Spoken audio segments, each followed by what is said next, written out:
السلام علیکم پیارے دوستو، آج کی ویڈیو بہت ہی اہم اور خاص ہے اور موضوع ہے سدرۃ المنتہا۔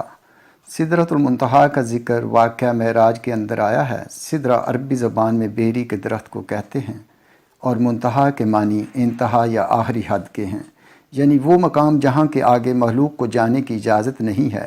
سدرۃ المنتہا پر ہر عالم کا علم ختم ہو جاتا ہے اور اس کے آگے جو کچھ بھی ہے وہ اللہ کے علاوہ کوئی نہیں جانتا۔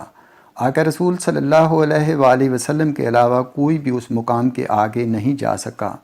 مختلف روایتوں سے پتہ چلتا ہے کہ سدرۃ المنتہا کے درخت کی جڑ چھٹے آسمان میں اور پھیلاؤ ساتویں آسمان میں ہے۔ معراج کی رات جب آقا رسول صلی اللہ علیہ وآلہ وسلم کو حضرت جبرائیل علیہ السلام آسمان پر لے گئے اور اللہ کے حکم سے ایک کے بعد دوسرے آسمان کی سیر کرتے ہوئے جب آپ ساتویں آسمان میں داخل ہوئے تو سدرۃ المنتہا کا مقام آیا۔ وہاں ایک عظیم درخت موجود تھا۔ ملک شام، لبنان اور روم کے علاقوں میں سدرہ نامی ایک درخت پایا جاتا تھا۔ دنیا کی بدلتی آب و ہوا اور کلائمیٹ چینجنگ کی وجہ سے اب اس درخت کی نسل تقریباً ختم ہو گئی ہے۔ مورخین اور ماہر نباتات نے اس درخت کی اونچائی 150 فٹ اور گولائی 40 فٹ لکھی ہے۔ اس تاریخی درخت کے جلال اور عظمت کو دیکھ کر انسان حیرت میں ڈوب جاتا ہے۔ بلا شبہ یہ درخت اپنے دور کا ایک عظیم اور خوبصورت درخت تھا۔ معزز خواتین و حضرات، بائبل مقدس میں بھی اس درخت کا تذکرہ رزق کے نام سے کیا جاتا ہے۔ حضرت سلیمان، حضرت موسیٰ اور حضرت عیسیٰ علیہ السلام کے ارشادات میں بھی بڑے ادب کے ساتھ اس درخت کا نام ملتا ہے، جس میں اس کی عظمت بیان کی گئی ہے۔ زبور میں اس درخت کو دا ٹری آف لینڈ یعنی خداوند کا درخت کہا گیا ہے۔ سدرہ کی لکڑیوں میں اتنی خوشبو اور چمک ہوتی تھی کہ اس سے بنی عبادت گاہیں نہایت ہی معطر اور صاف ستھری رہتی تھیں اور سالوں ہر سال تک ان پر موسم کا کوئی اثر نہیں ہوتا تھا۔ ملک شام، لبنان اور یونان کے علاوہ سدرہ کا یہ درخت ہندوستان کے ہمالیہ سلسلوں میں بھی پایا جاتا تھا، جسے دیودار کہا جاتا تھا۔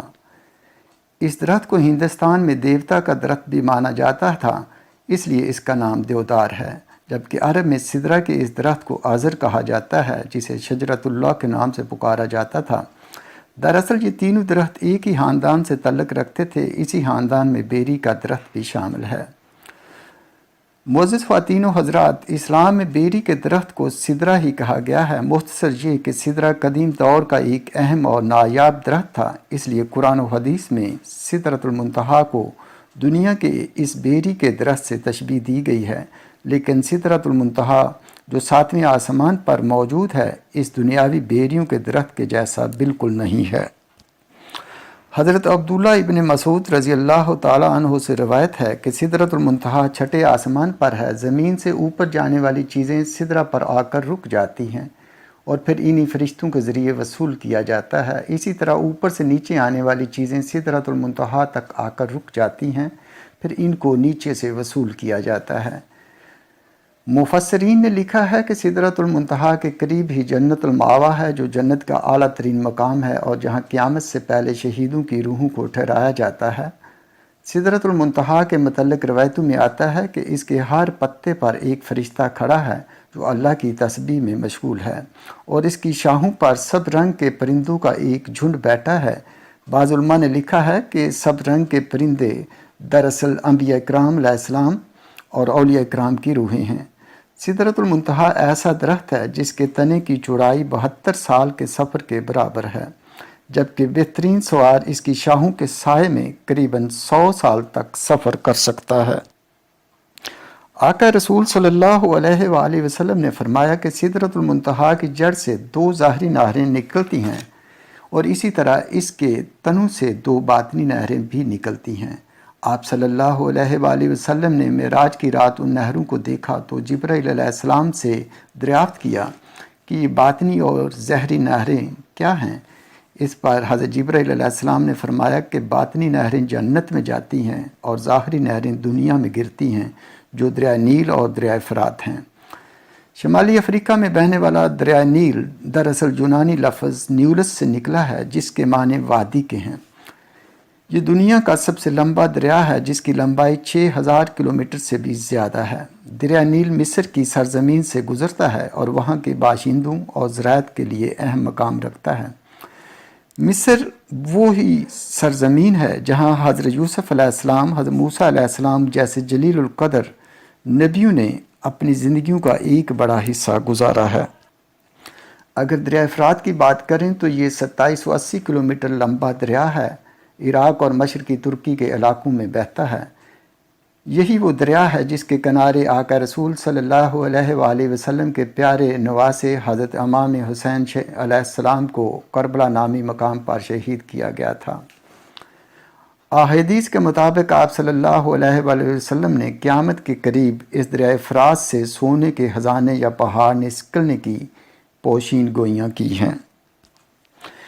یہ بات ظاہر ہے کہ سدرۃ المنتہا اس زمین سے اربوں خربوں نوری سال کے فاصلے پر کہیں کسی مقام پر موجود ہے، لیکن یہ سوال اٹھتا ہے کہ سدرۃ المنتہا سے نکلنے والا پانی نیل اور فرات کی شکل میں ہماری اس زمین پر کیسے پہنچ رہا ہے؟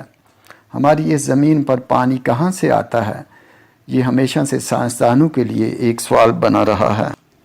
کچھ سائنسدانوں کا خیال ہے کہ زمین پر پانی اس وقت سے موجود ہے جب سے یہ زمین مارز وجود میں آئی، جبکہ حال ہی میں ایک تحقیق میں یہ بتایا گیا ہے کہ شاید زمین پر پانی آج سے اربوں سال پہلے خلا سے آنے والے کسی شہاب ثاقب سے میٹرائڈ کے ذریعے یہاں لایا گیا تھا، اور 3 ارب سال سے پانی اس زمین میں موجود ہے۔ اب سوال یہ ہے کہ وہ شہاب ثاقب جو اربوں سال پہلے اس زمین پر گرے تھے اور پانی لانے کا ذریعہ بنے، کیا وہ اس جگہ سے آئے تھے جہاں سدرۃ المنتہا موجود ہے؟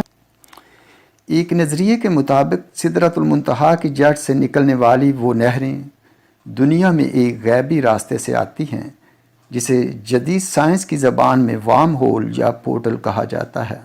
یہ وہ راستہ ہے جس سے ہم لاکھوں کروڑوں سال دور کسی جگہ پر ایک محسوس دروازے کے ذریعے چند سیکنڈ میں پہنچ سکتے ہیں۔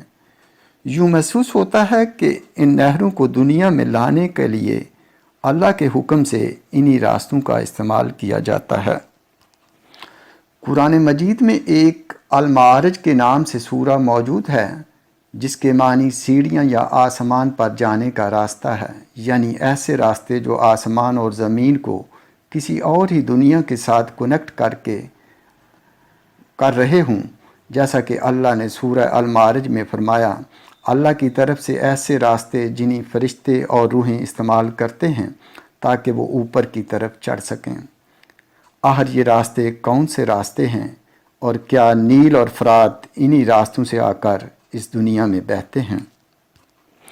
معزز خواتین و حضرات، ہمیں پوری امید ہے اس ویڈیو سے آپ کی انفارمیشن میں ضرور اضافہ ہوا ہوگا۔